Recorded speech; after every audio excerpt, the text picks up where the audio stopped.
Hi, this is Kristen Dorgalo, and we're here live from the third White House Science Fair. This is our first live webcast from the Science Fair, and today we're celebrating over 100 students who are winners from 40 states and 45 different science, technology, engineering, and math science competitions. And I'm here right now with Bill Nye, the science guy, and LeVar Burton. Welcome, guys. What are you excited about for today? Science. I want to see the science that these kids are working on. They got some cool stuff. I was walking around just a few minutes ago. This is the future.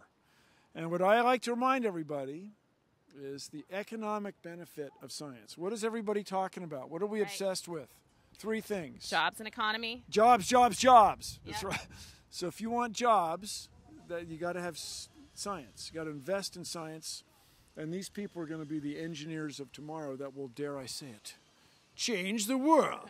Thanks, Bill. LeVar, what are you excited about for today? Well, I think it's remarkable, number one, that the president is really honoring these student scholars. This very much the same way he would if you were an NCAA sports championship team. Coming to the White House and getting an opportunity to get some face time with the president is really big for these kids, and I think that's great. So do you think we should meet one of these kids? I would love to. All right, so we've got Sarah here. Sarah, welcome. Thank you so much. I'm so excited to be here. So tell us about your project. My work is on algae biofuels. So the idea with algae biofuels is that algae actually produce these oils that can be converted into a fuel you can put straight into your diesel engine. So right now the problem with bioenergy is that it's not quite economically feasible, and we need a better source of these oils than crops like soybeans. So that's where algae comes in. And my work was focused on using guided evolution to develop populations of algae with more oil. So it's a better choice. These are the same organisms that make swamp gas, right? Yep. So instead of one carbon, you get a whole somehow. Exactly, yeah. So the idea is that, they're just producing these fats normally. That's exactly what they are. They're fats, these long carbon chains. And if you can just get them to change their metabolism a little bit, then they'll produce more of them. How did you do that? So I actually took a sort of different approach than some other people have been taking, in that I let Mother Nature do all the work for me. I used a chemical that killed cells with a low oil production, so that forced cells to adapt to produce more oils, higher oil production. What chemical kills cells that don't produce a lot of It's actually oil? an herbicide that I chose because it specifically targets an enzyme in the oil production pathway. Now, Sarah, I understand you have a kind of an unorthodox laboratory. I do, yeah. So my laboratory is actually under my bed. Your bed's somehow, yeah. Yeah, so I've got a loft bed, Uh-huh. and then I've got a bunch of flasks underneath it. And how did your parents feel about that? Exactly. They're happy that I moved everything out of the kitchen. But listen, I'll tell you what else they're happy about. I saw you in Science News. You got a $100,000 scholarship. Is that right? That's right. Where are you going to bad. go? I'm going to MIT. It's back east. I hear that's a good school. I'm very excited to go to MIT. Well, yeah. they're lucky to have you, Sarah. Thank They're you. lucky to have you. And are you excited to be here at the White House today? What are you looking forward to most? I'm so excited to be here. I'm really excited to meet the president again, actually, because I saw him one time before. But I think just seeing all the other young scientists from across the nation is just like really, really awesome and inspiring to see that other people besides me care about this stuff. So What grade are you in, Sarah? I'm a senior. A senior. On your way to MIT. Good for you. All right, well, thank you. For those of you just joining, we're here at the third White House Science Fair, and we're doing our first live webcast. Sarah, congratulations on getting to this point. Awesome. Congratulations, Sarah. Thank you. Cool. Way to go. All right, next up, we have Easton LaChapelle. How are you? Nice to meet you. Yeah. Easton, how are you? This Shake is Bill hands. LeVar. Good to see you. You're from Colorado? I am. Yeah, indeed. Yep. What's your project? Well, I created this robotic arm that's controlled using your brain. And my end-all goal for this is to create an affordable prosthetic for everyday use for really anybody that needs it. And actually, the main thing that really got me towards prosthetics was last year at the State Science Fair in Colorado. This 7-year-old girl came up to me and she had a prosthetic limb from the elbow to the fingertip with one motion, open, close, and one sensor. I started talking to her parents more about this, and just that alone was $80,000, Wow. which is a lot of money. And she was 7 at the time, so she'd need about 2 or 3 of those within her lifetime because she keeps growing. And that was kind of the aha moment for me. I was already started working with robotic hands, robotic arms, and it just crossed platforms perfectly with that. And my end-all goal is to create an affordable prosthetic for everyday use, and it's all controlled with your brain, based off thoughts and also facial gestures and blinking, a series of patterns, and also a muscle sensor on the foot. And combine all that together, and you get a really accurate control system that you can really use to control anything. So how many movements does your arm have? Open and closed? Yeah, but no. More bells and it's a whistles? full robotic arm up to the shoulder, and it's comparable to human strength-wise, weight-wise, and functionality. So pretty close to the same degrees of freedom.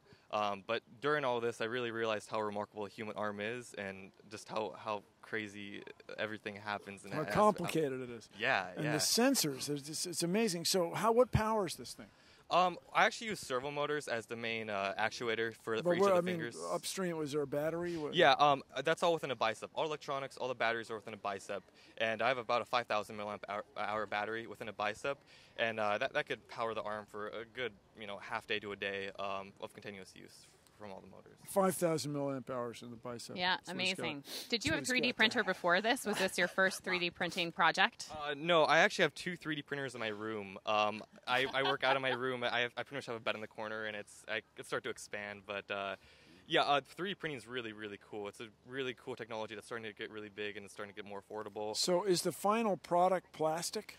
It's all made of ABS plastic, but that's like the best way, I think. Either way, you have to have some kind of exoskeleton or some kind of skeleton to put the silicone skin around. And it's just a lightweight, it's durable, it's easy to replace, it's affordable. So, yeah, I think it's a good choice. Yeah. Well, thank you, Easton. What are you excited about here at the White House today? Well, this is actually the farthest east I've been, so just even being here is an experience, let alone the White House and all sorts of different things. And, of course, meeting these crazy, awesome people. So, what are your plans for college, Easton? Well, my business has actually really taken off with all this. It's kind of something I never really planned. Right. But definitely college is in the future. I'm a junior right now, so I think I need to start thinking. Yeah, definitely. So venture capitalists knocking on your door already? Actually, yeah. Yeah. So, yeah. Congratulations. Well, Congratulations. Easton, thank you very much. Cool, man. Yeah. Way to go. So for those of you just joining, we're here at the 3rd White House Science Fair. I'm here with LeVar Burton and Bill Nye. And it's Earth Day. It's Earth Day, y'all. It is Earth Day. In fact, behind us right now, we've got a lot of earth science projects and environmental science projects that are going to be really cool for the president to check out in a little bit. We're ready to meet our next student, Jack Andraka. Amazingly inspirational story. Jack, I'm Kristen. Great to meet you. Jack, hi. Morning, Jack. How are you? So tell us about your project. News. So essentially what I've created is a 3-cent method to detect pancreatic cancer, ovarian cancer, and lung cancer that takes 5 minutes. It's 100% accurate so far, but also it can detect the cancers in the earliest stages when someone has close to 100% chance of survival. And so it could lift the pancreatic cancer survival rate from 5.5% to close to 100%. And it can be broadly applied to really any disease, ranging from Alzheimer's to heart disease, other forms of cancer, even HIV/AIDS. How does it work? So essentially what you have is these long, thin pipes of carbon nanotubes, and they're an atom thick and 1/50,000th of the diameter of your hair. However, despite their size, they have these incredible properties. They're kind of like the superheroes of material science.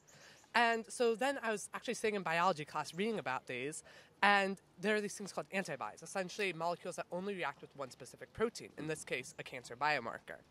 And what you do is you kind of weave them into this network of carbon nanotubes, such that you have a network that only reacts with one protein. But also, it will change its electrical properties based on the amount of protein present. In other words, a way to detect pancreatic cancer. And I just measured that with an ohm meter and some sewing needles. So, Jack, what was your inspiration for doing this work? I actually became interested in pancreatic cancer because a close family friend died of it. And then what I realized is that 85% of all pancreatic cancers are diagnosed late, when a patient has less than a 2% chance of survival. That's an incredibly high mortality rate, pancreatic cancer. It's the cancer with the worst prognosis. That's right. My uncle. So you have nanotubes. You know, I met Rick Smalley 100 years ago, the guy, one of the guys who got the Nobel Prize for that. But how do you configure nanotubes to detect a specific protein? It's actually about as simple as making chocolate chip cookies. You start with some water, you pour in the antibody, then you pour in the nanotube, then you sonicate it, and then you sonicate it. Sonicate. That was the step I was missing. And then you just take some paper, dip it, and what's then dry it. sonicated? Is that like baking, but different? Yeah, it's pretty much, and you just shake it really, really loudly. are really with Vigorously. ultrasonic. sound. Yeah, ultrasonic. Ultrasonic Yeah. shaking. And what makes it? And so they line up with the antibodies. Yeah, they don't actually have to line up. It's just a random orientation. I'm just dispersing them throughout the solution.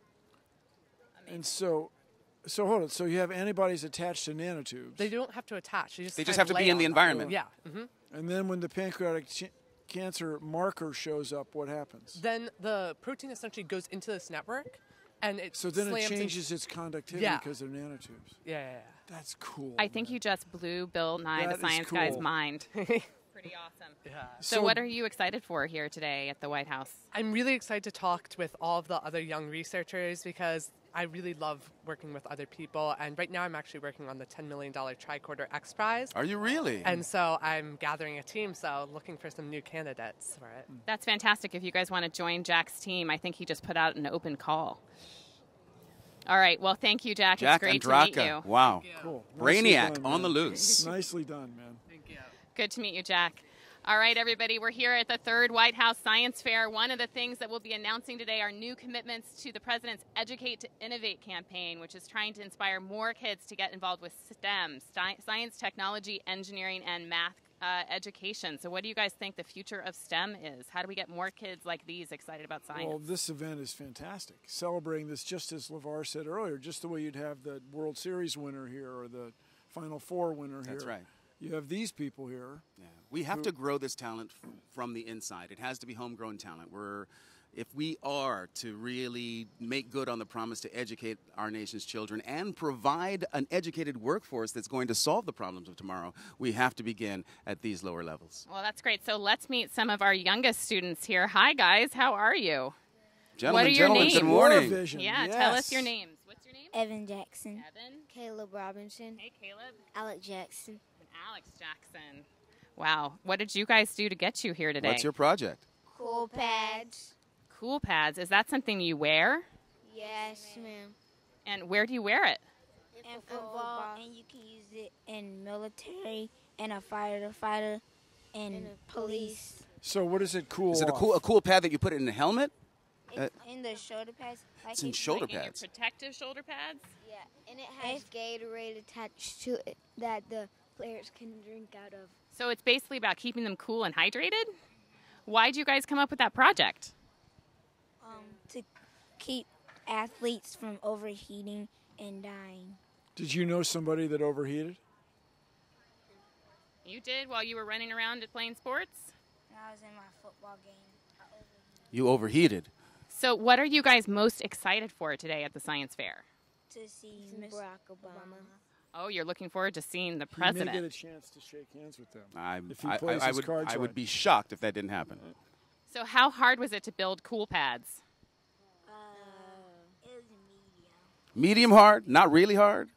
What was the biggest challenge? What was the biggest challenge you had to making this project a successful one? Keeping the parts on the our sample together. Keeping the samples together. The prototype. Yeah. Yeah. So you did this with Exploravision. Yes, sir. Yeah. Pretty cool. Well, I hope you guys have fun at the science fair. You guys got any more questions for these kids? Can I get one? Yeah.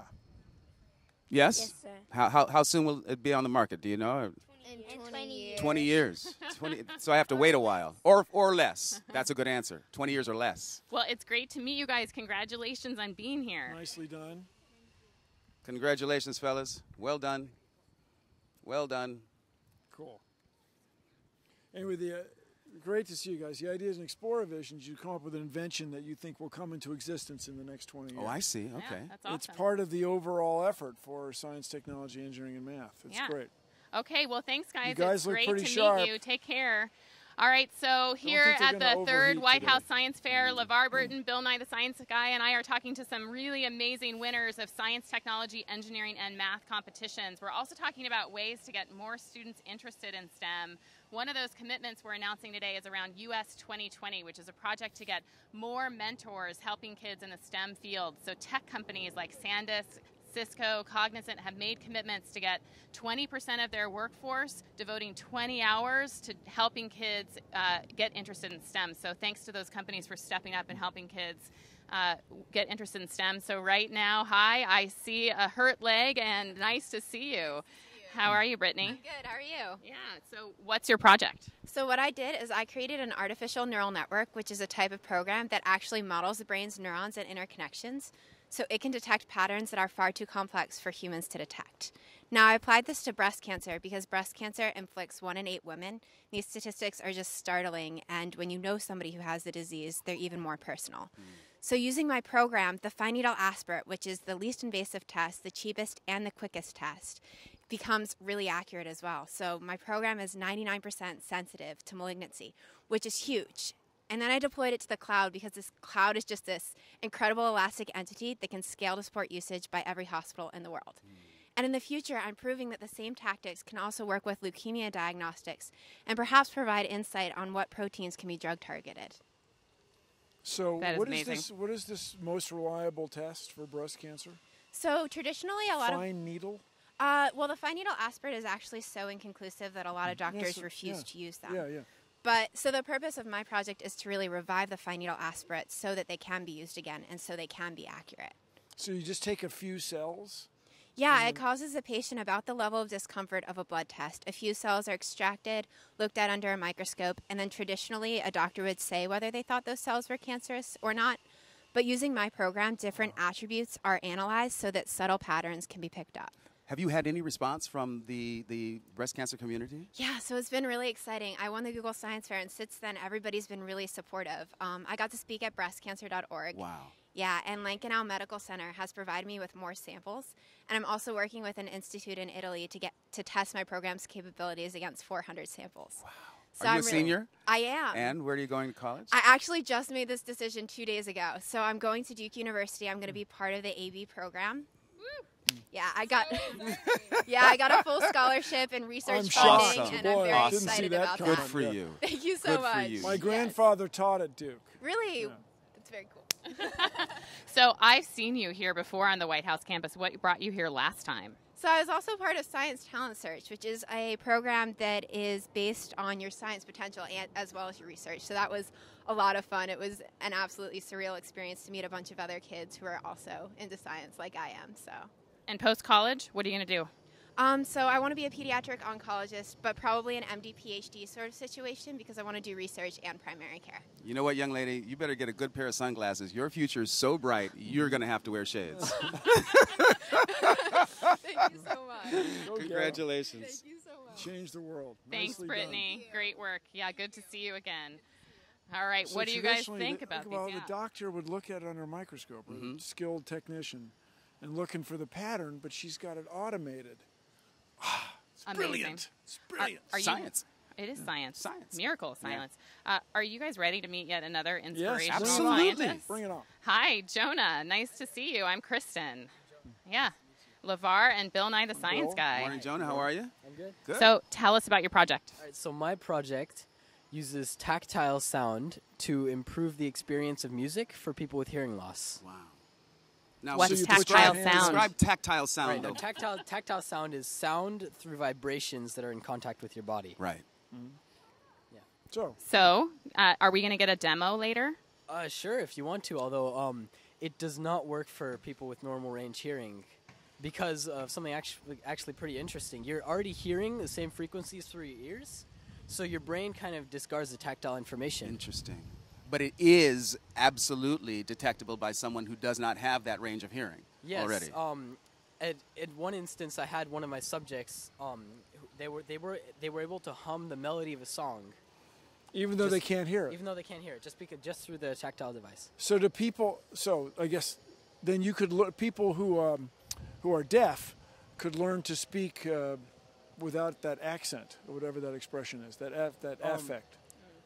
I think so. I'm not sure. Maybe. I'm not sure exactly how much better they are hearing, but I know that my target group from the experiment, which were cochlear implant users under the age of 55, they had an improvement of 93.5%. That's 5 out of 10 to a 9.675 out of 10 on the quality the 1 to 10 quality scale I gave them. Is that both speech and music recognition? No, my project was only about music. Only about music. I'm looking into speech as one of my future ventures. Right.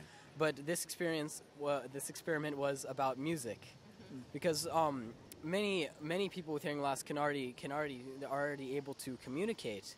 The ones with cochlear implants can talk fairly well. The ones with hearing aids can also interpret and read speech through lips and hear it. But music, because there are just so many frequencies and so many different ranges of everything in music, and a lot of things going on at once, many people with hearing loss can't really experience music the way that we can. So I tried to improve that. So who have you piloted this technology with? I had 14 subjects. 12 of them had hearing loss. There were 6 with cochlear implants and 6 with hearing aids. And what did they think? Has a manufacturer contacted you or a medical... Not yet. I do have it for a filed patent, though. Good for you. What's next for you after this project? I really, really want to look at the neuroscience of this, see what tactile sound actually does in the brain. So you want somebody to get an MRI while they're listening? Do you use your hand? Well, the contact points that I used were the hand, the sternum, and the back of the neck. Why did you pick those? Well, they were shown to be extremely conductive in previous tactile sound research, and they also are some of the places that wouldn't cause bone conduction. Now, bone conduction is something kind of similar to tactile sound. Right, that's right. But it's really just vibrations going through your skull, moving your eardrums to the same frequencies that you would be hearing the music. Like when a dentist is drilling. Exactly. That would be bone conduction. None of us like that feeling or that sensation. Yes. Making the world a better place through science. You rock. You rock. Nicely done. Yeah, man. Congrats, Way to Jonah. go. Great to see you here. Yeah. See you again in a few minutes. Very cool. All right, we're here at the 3rd White House Science Fair meeting Reminds you how little you've accomplished. really It's mind-blowing fantastic. students, aren't they? It's cool. Amazing. So we're going to keep celebrating these students. Next up, super awesome Sylvia. Hey, Sylvia, good to see you. Hello. Super awesome, Sylvia. Good morning. Good morning. How are you? Tell us about your project. Well, I have the watercolor bot. It's a robot that paints with watercolors. It's really neat. Now, I saw a demonstration of this just the other day, and it's pretty spectacular. How do you program it? My dad did most of the programming, but we have a Raspberry Pi, which has a Wi-Fi dongle on it. So the Wi-Fi is connected to the EBB, and the EBB controls The EBB is what? iBot board. It's it controls the servo motors and the stepper motors, which move the metal rods and the string around. XY thing. Yeah. It sends XY coordinates to go to different points. So are you giving a demo of this painting up at the White House Science Fair today? Yes, I'm probably gonna have it. So when you doodle on the iPad, then it's gonna doodle on to the paper. Little match move there. So what's the coolest project you've seen here other than yours so far? I have walked around a little bit. I saw the International Space Station thing where they grabbed the thing and they put it up. That was pretty cool. The space elevator. I love that project. That was really cool. Are you going to join their team next year? I'm not really sure. They were really cool. So on your XY, what do we call it? Watercolor bot? Watercolor bot. You can magnify or shrink, right? Yeah, sure. Yeah, like a pantograph. You know what I mean? You can write real small and it'll come out real big and so on. Yeah. It's very cool. So Sylvia, you consider yourself a maker, is that right? Right. So what are makers and how do we get more of them? Well, makers are people who like tinkering. They have their own hobbies. They like doing their own stuff. And, well, just to be a maker, you really get out there and just do something, like actually put something together and, have fun. What are the applications for your robot? What do you mean? I mean, how might we use it in, say, a commercial sense? Or would it be developed as a toy, or would it have a more practical use in the marketplace? Well, I was just thinking you would, it's available for kids to program, engineer, and learn how to use robotics. We hope for it to be a kit later on in late May. I just, really want to inspire kids out there to just make something. So what you've created is a teaching tool. Yeah, practically. Good for you. Well done. So what are you going to build next after this device? Not really sure. We're pretty busy. But I hope to kind of hack my RC helicopter and have some fun with it. A hacked RC helicopter. That sounds fun. Will you send us a video when you do it? Maybe. Maybe. The I hope to helicopter see will it. be taking a video of you and transmitting it to you. Yeah, that's cool. Yeah. All right. Great to meet you. Congratulations. Nicely done. It's just great. It's great. So makers like Sylvia are going to get some new opportunities to play and make at new maker spaces that the Maker Education Initiative is helping to set up. That's one of the commitments to STEM and our Educate to Innovate initiative we're going to see today. So who's our next student we get to meet? Hi, I'm Kristen. Shaquisha. Shaquisha, good to meet you. Shaquisha, good morning. Good morning. You're from Chicago. Yes. Yay, represent. Tell us about your project. I have developed an app called Baby Before Me. It's a mobile application that connects parents and care providers outside of each other's presence. Wow. So what does it have, a camera? What does it do? It has a real-time chart update, a support net list, video, and text.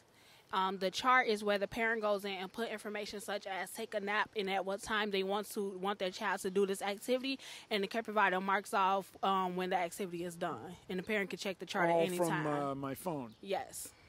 So how long have you been coding?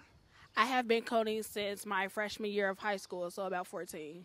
How did you get interested? My school, actually, Chicago Tech Academy, they teach us coding from the first day we walk in through the door. So. The Chicago Tech Academy? Yes. Where is that?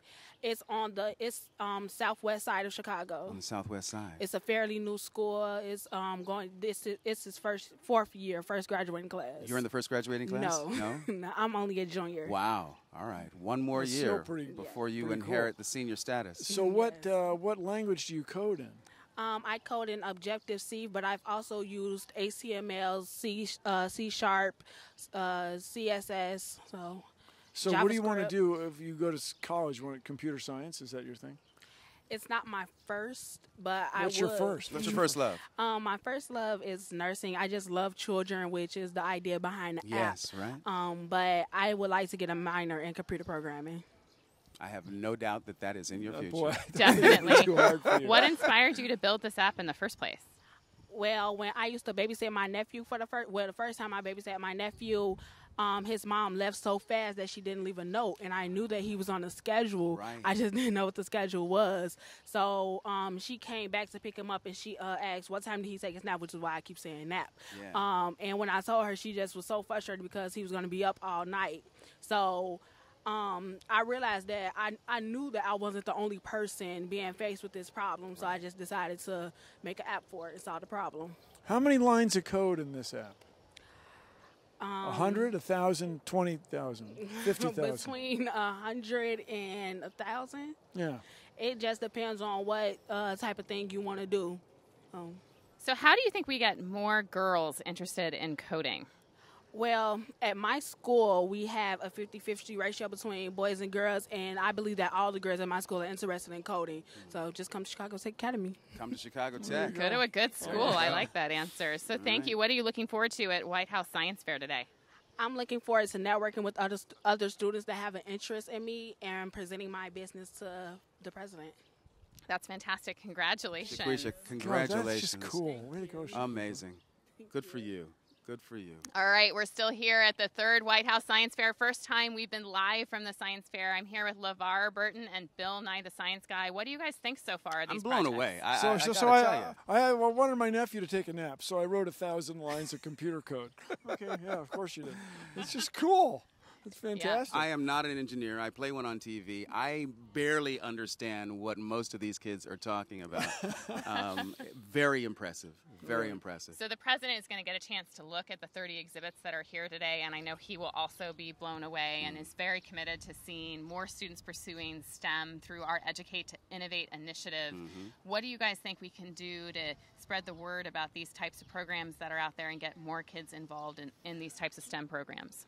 Well, this is exactly what we should be doing, is having events like this, celebrating it. So that people want to be involved and want to try it. So if you're out there and you have a mind for science, get busy. There'll be another one of these next year. You could be here at the White House showing off your project to the executive branch. And we hope that you continue to spread the word about the Science Fair today using the hashtag White House Science Fair. Spread the word. How are you guys Good morning. doing? I'm Kristen. Nice to meet you. Julie. Julie. Spencer. Spencer, great to meet you. Where y'all from? West Culture. Michigan. Williamston, Michigan. Williamston, Michigan. Yeah. Tell us about your project. Well, we've created the Orca system. It's a buoy that is designed to detect rip currents in the Great Lakes. And so are you demonstrating it in a tank today? No, we didn't get to bring our tank today, but we have tested our actual flow meter and everything, so we know that that is operational. And have you deployed it in the lake? No, we've not deployed it in the lake yet. It's still a work in progress. At this point, the only thing that's been in the water is the flow meter. What's the value and benefit of the technology that you've invented? Well, last year, over 100 people drowned in the Great Lakes, and almost a third of those were due to rip currents. Really? Yeah. And so our invention is designed to help save So those lives these are every people year. swimming near shore, and they get swept out. Yeah, and you can't see rip currents from the surface of lakes, which is what catches people off guard, because often they're just swimming along and they look up and they're in the middle of the lake and they panic. Yeah. So the idea would be to deploy a couple of these in any given lake area, and that information would feed back to the lifeguard staff on shore? Well, our buoy is actually a modified swim area buoy, or swim area marker, and so the idea is to replace the current swim area markers on public beaches, and each of the buoys is a standalone system, and so when it detects a rip current, it just lights up the light on top and beeps a siren, and so each buoy on the along the lake, you'll know exactly where the How rip far current is. apart are the? We are thinking about 40 feet apart. That's typical for a swim area. Right. So if a person's getting swept out, whoop, whoop, whoop, that he or she knows that everybody knows. Yeah, get out of there. Don't Well, go plus, over there. maybe then alert somebody on shore to come help. That too, Right. yeah. The whole thing is to swim sideways. That's the deal. To get out. And not get sucked out to sea. Yeah. So how did you guys get inspired to build this? Is this part of a program you got involved with at school? Yeah, we are actually a part of the Lemelson MIT Invent Team program. And an Invent Team are groups of students, teachers, and mentors. And we are awarded up to $10,000 to make our inventions a reality. Wow, that's amazing. And so it's partner organizations like that that help students like you get a chance to get hands-on with science and technology. What kind of science and tech had to go into this project? What did you use in terms of science, technology, engineering, and math skills? Well, there's a lot of electrical systems on the buoy. Our sensor is, or our flow meter, we have to send a signal to electronics box and process the signal, figure out when there's a rip current and when there isn't. And it looks like it's solar powered. Yes, it's also solar powered, so you can just leave it in the lake for all year. But there's power, then there's a battery system probably. Yep, And 12-volt battery. And So it's got to be durable. Oh yeah, with the Waterproof, waves. I hope. Wow. And corrosive, insulated, yes? Right. Yeah. Right now, it's mostly designed just for the Great Lakes, which is freshwater, but the plan in the future is to also adapt it for saltwater, which is because there's a lot of rip currents in the oceans as well. So is this your first time at the White House? Yes. Are you excited? Oh, yeah. So exciting. What are you excited for? Just everyone, all these young people that are getting involved in science, because being from a smaller community, we don't get to see this kind of stuff often, and it's great to see everyone that's getting involved. The president may get a chance to shake your hand. I mean, that's pretty exciting too, I guess. That guy, he can hope. Just kidding. He can dream. What I can't get over, Kristen, is the diversity of science programs that are represented here. In these projects, absolutely. What's the name of yours again? Sorry, it's going real fast. Lemelson MIT Invent Team. Invent Team. Yeah. That's cool. Making ideas a reality through that $10,000, huh? Yeah. So what year are you in? You're in high school. I'm a freshman at Michigan State University. Oh, yeah, okay. I'm a senior at Williamston High School. Where are you planning to go to school? Well, I'm waitlisted at the school that I'd like to go to. So if anyone from the University of Chicago is watching right now, I would really love to be a part of your great Come on, school. admissions, get on the President's a stick. Chicago guy, yeah? She's Come at on, the White House. What do you need? She's at the White House. What time is it, Mark? They'll call any minute. That's right. They'll be calling. Well, I hope you guys enjoy the nice weather out here today. You guys are in the East Garden, get to hang out outside and demonstrate your project outside. And so I hope you have a great trip to D.C. It's been great to meet you. Thank you. Thanks a lot. Yeah. Thank you. Thanks. Congratulations to both of you. Whoa, Congratulations. Thank you. Congratulations. All right. Hi, guys. Welcome. How are you liking the third White House Science Fair? And your names? I'm Kiana Elliott. Hi, Kiana. Hi, I'm Peyton Carr. And Peyton. And Peyton, you're both it's good from, to meet from you. the Lemels MIT Invent Team. High School, Lemelson MIT Invent Team. Northeast High School where? In Oakland Park, Florida. Ah, I see. So tell us about your project. We can actually show you our project if you want to see. Yes. Awesome. Can We're they going to pan? walk right Can over they here, pan? guys. We're hopeful. Come on. Wow. Buckets Nobody of water. trip on any wires. Here, turn around and let the camera see you. Please turn around. Our invention is an emergency water sanitation station. Basically, the idea of it is to provide clean water for tropical areas in the event of a natural disaster, such as Haiti, or really any tropical area. Why does it have to be tropical? Well, we made it for tropical areas because it was actually designed after the hurricane, or not the hurricane, but the earthquake that happened in Haiti. Our team member was on a mission group there.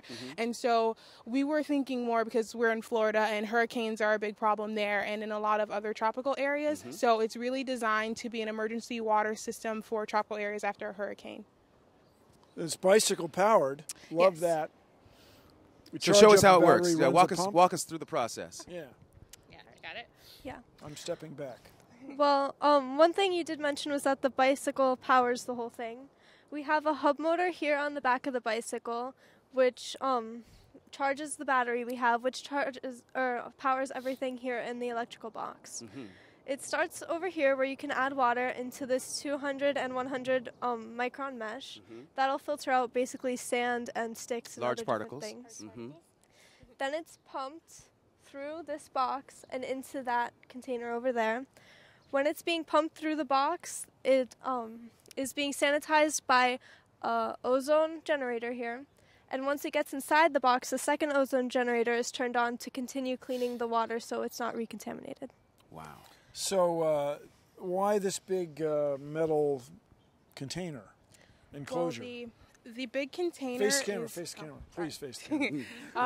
the big container is basically the way all of this is easily transportable. Oh, It this can break down, collapses. it collapses, and can be placed inside of this container. And then we close it up. And not only does our bike power our system, but it can also transport our system. It could be hitched to this big trailer thing and then taken to whatever area that you need it to That's be. ingenious. It's a delivery system and a filtration system in one. And it can also charge cell phones or any electricity that you need. So if you need a laptop, I don't know why you need a laptop in the middle of an area, but for who doesn't want to be communications, I connected think. these Yeah, days? plus it's, Absolutely. you want to Who be doesn't want to be connected? online if you can. You want to be connected. So, and that's run off the battery as well. All of it. And the battery is just rechargeable straight from the bike. And this is all commercially available stuff, so it's Yes. going to be high reliability, we think. Where Ingenious. Is this commercially available? This Yeah, we crazy just bucket? bought it right offline. The only thing we added to it was the mesh filters, which we kind of designed after a embroidery hoop. Yeah. We took inspiration. Our box is actually designed after a pizza box. 14 teenagers working over a box of pizza. Things happen. Pizza While boxes they're as needle inspiration. pointing. Yeah. Eating pizza and needle pointing. Well done. It's Thank cool. you. Well So done. you identified a need and you addressed it. Yes. And any minute it's going to come up. Has anybody approached you about manufacturing these things? Well, we actually talked to the Red Cross about it. We still have to get back to them and answer some of their questions. But also a missionary group approached us. They wanted to use it on their next mission trip. Fantastic. Amazing. All right, guys. Well, thank you. Thank you so Yeah, much. we see we're all speechless. Wow, what did I do in high school? We're so impressed. So what are you guys going to do next post science fair? Well, I'm graduating. Where are you going to go to school? I'm going to the University of Florida. Oh, great. Yeah. Oh, I'm not graduating yet, but I'm still a junior. I plan to continue this. I really want to make it available to the third world countries after disasters so that we can not just make it but actually have it put into use. We're trying to get into contact with the Red Cross more so that they can actually mass produce this and then have their groups, whenever there's a disaster, they can just take this along with them. Yeah. Well, thanks, guys. I appreciate you showing us your project. Great to meet you. Most impressive. Take Most care. impressive. Congratulations, ladies. Cool. Change Congratulations. Changing the world with science. Unbelievable. All right. Well, thank you for joining us from the first live webcast of the White House Science Fair. Thank you, LeVar and Bill, for joining us. It's been great. It's an honor. Pleasure. Keep watching. We're going to have more coverage of the White House Science Fair today and spread the news with # White House Science Fair. White Thanks House for joining Science us. Fair. Peace, Bye-bye. y'all.